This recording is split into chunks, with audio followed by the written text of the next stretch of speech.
Khadim ñaanal ñu.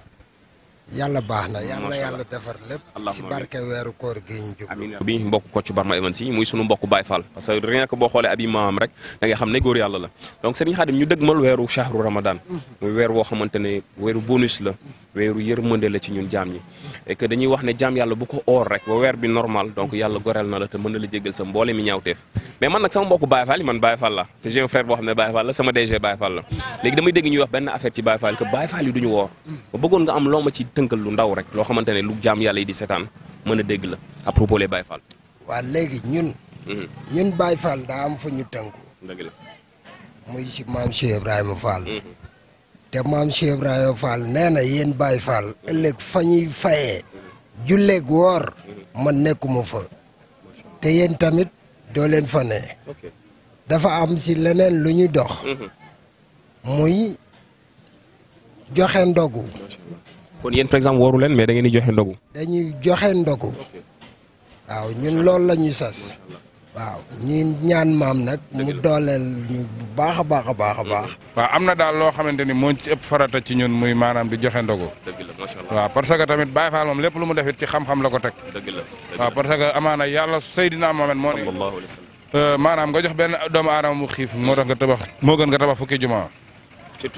surtout ci weeru koor te xëy na tamit ñun Baye Fall ci loolu la ñuy doxe macha allah barki Serigne Fall soxla wuñu xaalis ci weeru koor lépp lu ñu am Serigne bi lañ moo ñu ko gënal barki borom Touba te tamit wax dëgg yàlla ñu ngi teg suñu tànk fu leer parce que maanaam boo dee xool Cheikh Ibra dafa wane civilisation Cheikh Ibra da daan gis maanaam di dox gis mbalit sax mu jël mbalit moomu déranger teg nee waaw Cheikh Ibra santul kenn muy sol ay yére yu xotteeku mbaa ngay xam nga dunduloo parce que dama naan am na ci loo xamante ni tux ak naan ku ko teg ci Baye Fall bokkul ci Baye Fall say mbiri bopp la parce que tamit am na ku bokk feneen yaa ngi tux yaa ngi naan mais tux ak naan bokkul ci Baye Fall parce que bu doon da cee bokk boo demee kër sang si dañ ciy fekk ay kilos yi affaire dëgg la naan gi da nga ciy fekk lu baree bari dëgg la mais loolu bokku ci macha allah Baye Fall ci xol la si bàkkaar bu si nit am rek bu ko ñaanee suñu borom dinañ ko baal waaw kon dañ ciy jéem a góorgóorlu daal jéem see profito waaw góorgóorlu rek parce que fu mu toll nii àdduna bi dafa jeex ba pare àdduna bi jeex na ba pare dama bëgg sama mbokk jigéen ñi ñu góorgóorlu delloo seen xel si yàlla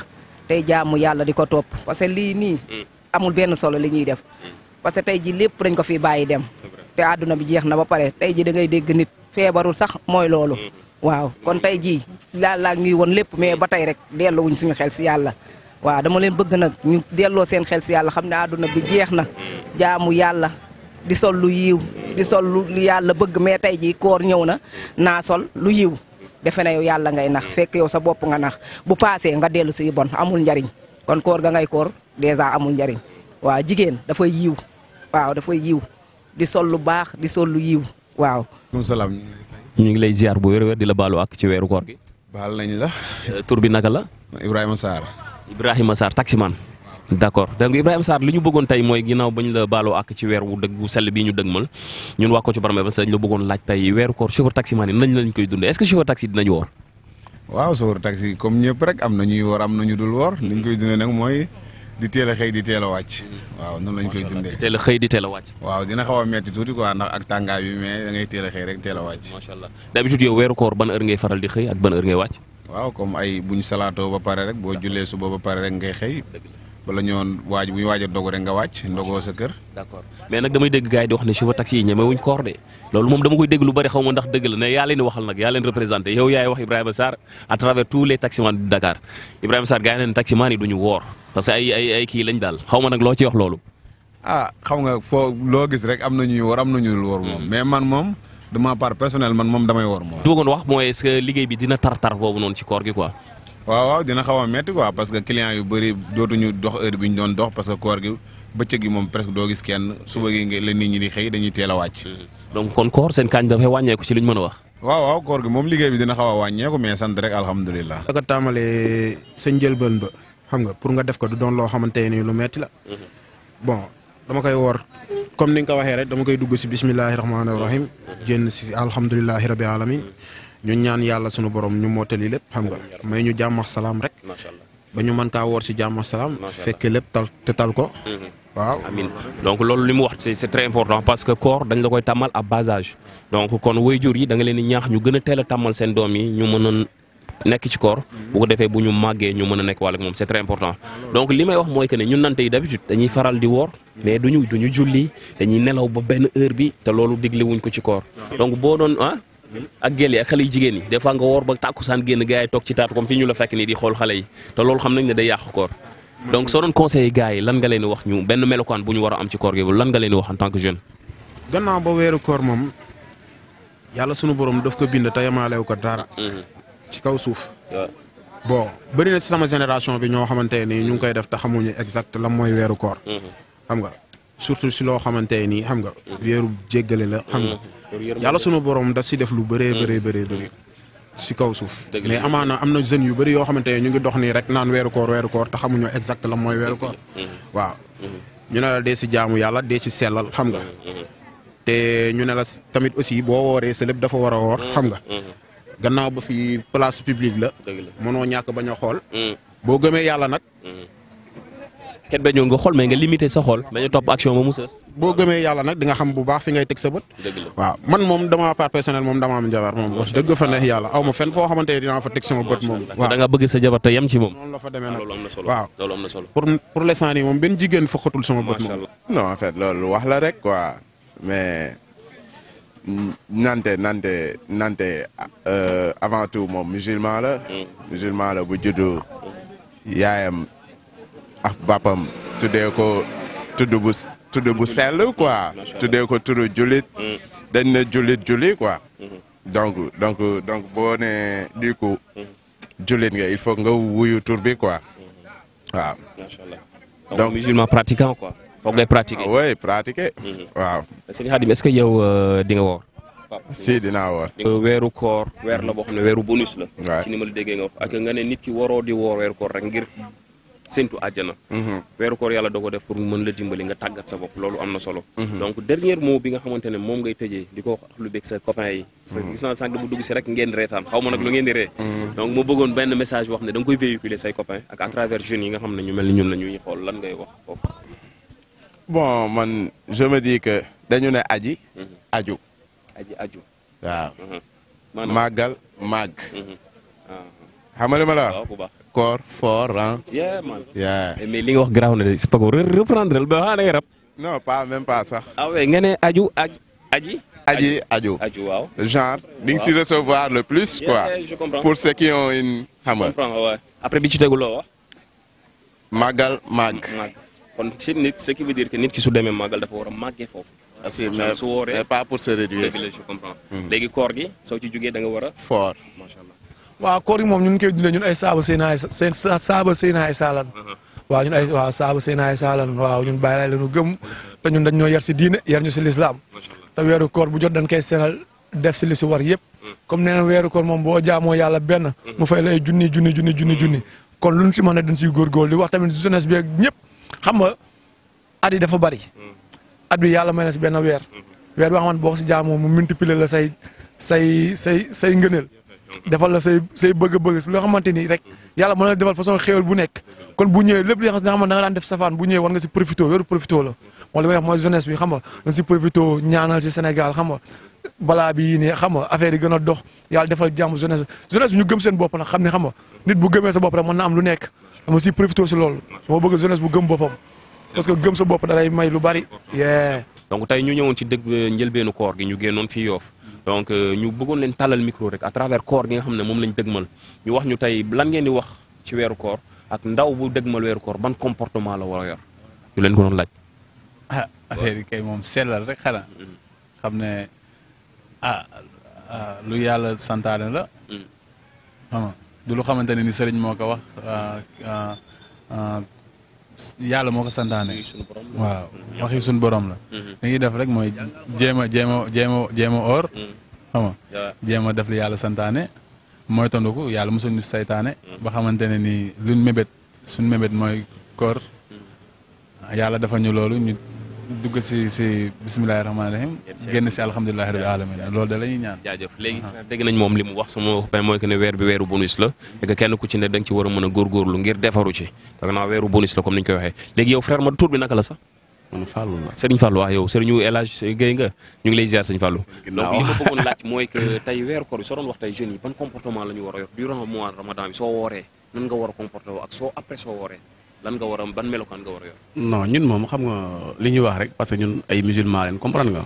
donc dañ juddu ci domaine musulman quoi. parce que dañ judd fekk suñu yaay doon ay musulman suñu papa yi doon ay musulman comprendre nga bu baax a baax bokk ci xeetu ki nga xam ne moo di gën mooy di Seydina Mohamed sallallahu alayhi wa sallam. donc référence bi ñu war a am mooy koor day defar.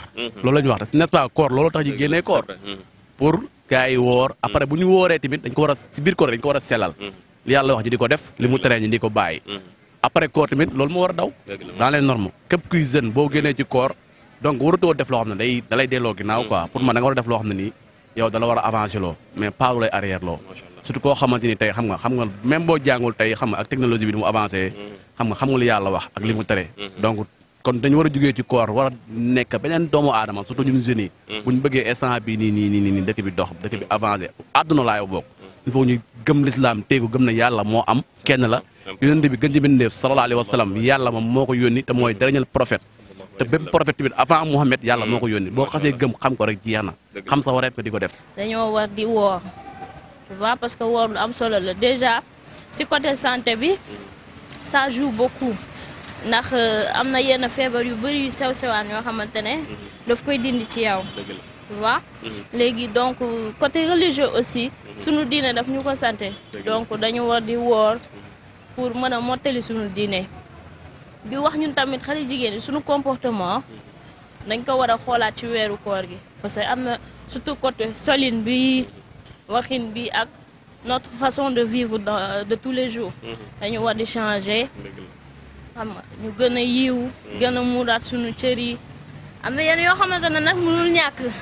lu mel nan mais ñun jigéen ñi comme tous les jours rek. mais tamit di woor di nelaw ba ngoon. di woor ba pare waaw xam nga di toute la journée. doo jàpp doo julli doo déglu alxuraan loolu tamit. waaw loolu moom franchement parler kenn digalu ko kenn.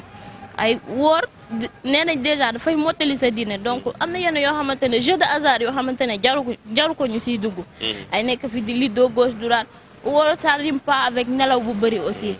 donc gars yi ñu profité ñun ñoo ne jeune ñu profité defar suñu bopp defar suñu àdduna.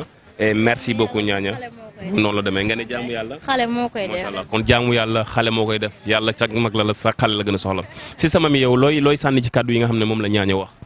daanaka sax ñaaña wax na lépp rek. man daal maa ngi sant sama mbokk moo jullit yi daal ñu gën a farlu si jaamu yàlla bi ndax weer bi moom vraiment weeru bonus la bépp jullit moo xam la sax doomu aadama waaye bépp jullit rek war nga si mën a farlu rek waaw profité si am si ay bonus yu bare. alhamdulilah ñu ngi leen di ziar bu baax di leen jox seen wàccuwaay di gërëm waa télé bi waaw Kocc Barma ñu ngi leen di ziar bu baax di wax ne dal nay si weer bu tedd muy cheikhu Ramadan waaw weeru koor nag ngëneel yi si ne dafa bëri waaw daanaka lépp loo doon def benn rek mën nga ko yokk ndax teraanga gu ci nekk ak tiyaaba yi si suñu borom dëxën si biir moo tax ñuy ñaax jën bu ne rek boo daan sàggane julli na nga si góor rek gën a bàyyi waxtu julli yi boo daan sàggane jàng alxuraan nga siy gën a góor def lu baax saraxe nga siy gën a góor ndax yiw yi si nekk dafa bëri lool kenn mënu ko wasaare fii yëpp macha allah. man pour man weeru koor weeru jaamu yàlla la weer boo xamante ne nii c'est spécial alors benn weer la ci at bi waxuma ne benn weer boobu nga war a jaamu yàlla mais tamit lépp boo doon jaamu yàlla benn war nga ko multiplier ci weer boobu noonu alors ñun nelaw yi ngay wax nii man moom dama bëgg nelaw mais quand même dinaa góorgóorlu voilà su ma waree togg añ dinaa togg añ am na ay activités yu may def damay jàngi affaire yooyu noonu voilà du coup waxtu julli bi tamit waruñ ko sàggane am ñoo xamante ne dañuy nelaw ba heure dog loolu moom vraiment sa koor sax duñ ko nangu. Aminata Ngom noo def ñu ngi lay ziar.